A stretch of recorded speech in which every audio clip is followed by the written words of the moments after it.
The RV Show USA is brought to you by Flagstaff, building better RVs, making smarter RVers. And I am the RV Wingman, back with you. And in this segment, you're going to learn what happens when a brand new RV arrives at the dealership, and what happens there at the dealership between the time it arrives and the time you hitch up and leave, with Flagstaff Operations Manager Karl Miller. Besides the dealer acceptance form that the dealer will sign off on when they do a walk-around, a general walk-around upon receipt of the unit, is there another more detailed PDI done by that dealer? There's a PDI that's done. It's without guessing, it's a couple 100-point check PDI form that was put together by Forest River that every dealer is required to do and to upload onto the system. Forest River just launched a new warranty system, so now it's uploaded. Before it was sent to us. We haven't done the greatest job in the past before this new system to ensure that we were getting all those. Now there's one thing to get it, because it could be pencil whip. There's the other thing to ensure that it actually got done. One of the things that we're trying to do is when we have retail complaints or issues that come up, is to go back and look at the previous data that has been provided to us that, hey, this was done to it, or whether we did it or the dealer did, and say, okay, if we did this, how come this failure happened? And then usually we can, not always, but we can get to the bottom of, well, we might not have done that, or this wasn't checked properly, or we replaced that and didn't recheck it. So is the dealer, is that confidential information that only the dealer has, or can the consumer ask to see whatever you would call it, whatever that form is, the PDI, that 200-point inspection, so they can see if their particular unit had any issues? Is that something that's confidential? Could they get it if they asked for it? What's the deal with that? I don't want to speak for all the dealers and their businesses, but I wouldn't see why, and anything that we have, and if a customer wants to see the information we have on it, we'd be more than happy to provide it.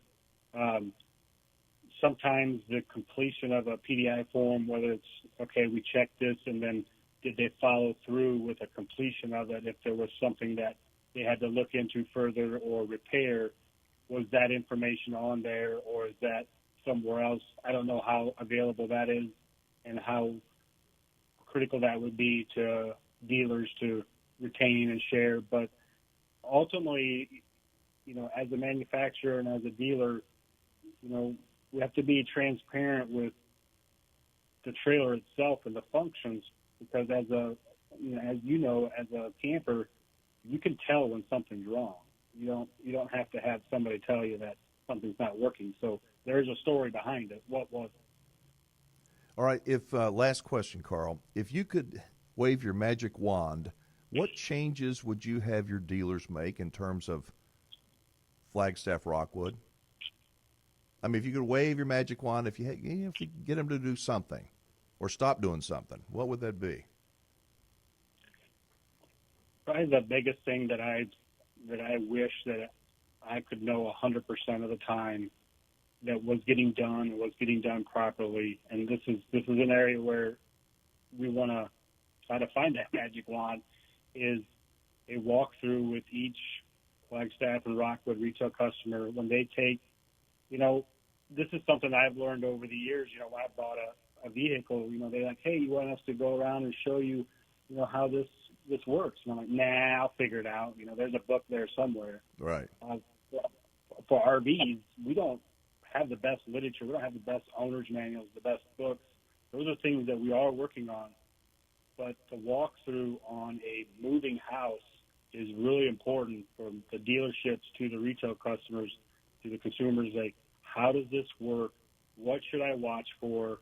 And what do I need to do in the first 3 months, in the first 6 months, in the first year, and have that interaction so that I think some of the frustration could be avoided. A lot of the frustration could be avoided with just a simple half hour, 1 hour front to back, take notes. Here's a tablet. Let's jot some things down. Here's some codes. Here's some different things. Here's who to call. If I could just solve that, I think we could get on our way to definitely a better customer experience out there. I think that educating the consumer, if the consumer will take his time or her time in the PDI, in the final walk around before they take off out of the lot, ask questions. There are no stupid questions. Just ask them and videotape them, take notes so you don't forget. And a good dealer, most of the dealers that I talk to, they say that if it takes 3 or 4 hours, they don't mind doing it because that's an investment in that customer that they won't come back complaining. They won't come back with an issue. So they'd rather invest that time up front than have an angry customer come back to them in the future. You're right. I believe that if we really, track the numbers, which we do on warranty and everything that comes to us, but it's hard to say for sure what was avoided by having a walkthrough and what wasn't. But you can tell where the dealers that have the most success with the retail customers and the feedback that comes to us are probably the dealers that are doing the best walkthroughs, the most thorough walkthroughs, and that's what we need to continue to build off of. You know what? I salute Karl and his team for taking the high road. You hear people talking all the time about how cheap RVs are, how poorly made they are. Too many of them are. You know what? They really are. There is a lot of junk out there on the market. But you know what? It wasn't always that way. 10, 12 years ago, the first person to say, hey, let's just build some cheap crap. We'll be the cheapest of all of them. We'll sell a ton, make a pile of money. So they did. They built a lot of them. They cut corners, made them look fancy. They cut corners, and they sold a ton of them. Made a fortune.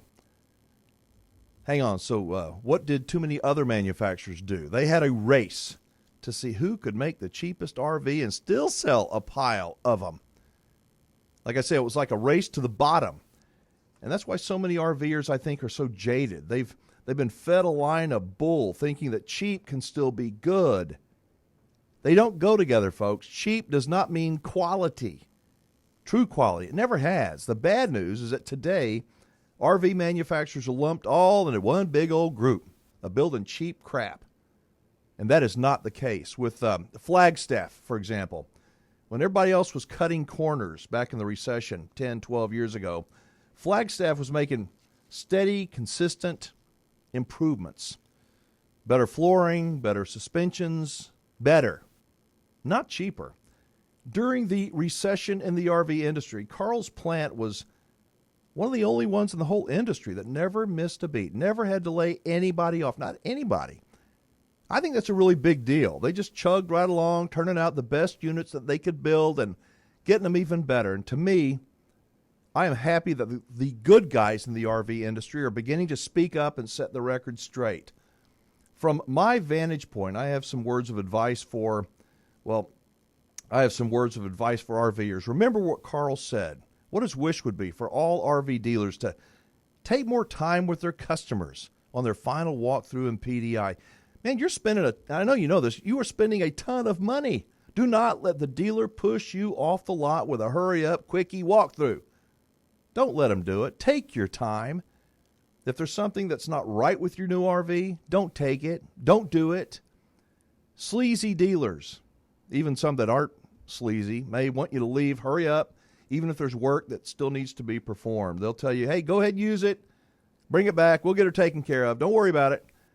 Don't do it, folks. Don't do it. Don't take your new RV if it's not 100% campground ready. My second piece of advice is to RV manufacturers. In my opinion, those who will survive in the RV industry will be, the ones who focus on building quality RVs, not cheap ones. RV buyers have never had more choices and have never been more educated. And we're going to hit a break here pretty quick. I could go on and on and on. My advice is don't rush into things, folks. Don't take the RV unless you are ready and it is campground ready. I'm Alan Warren, the RV Wingman, running out of time. Be back after this.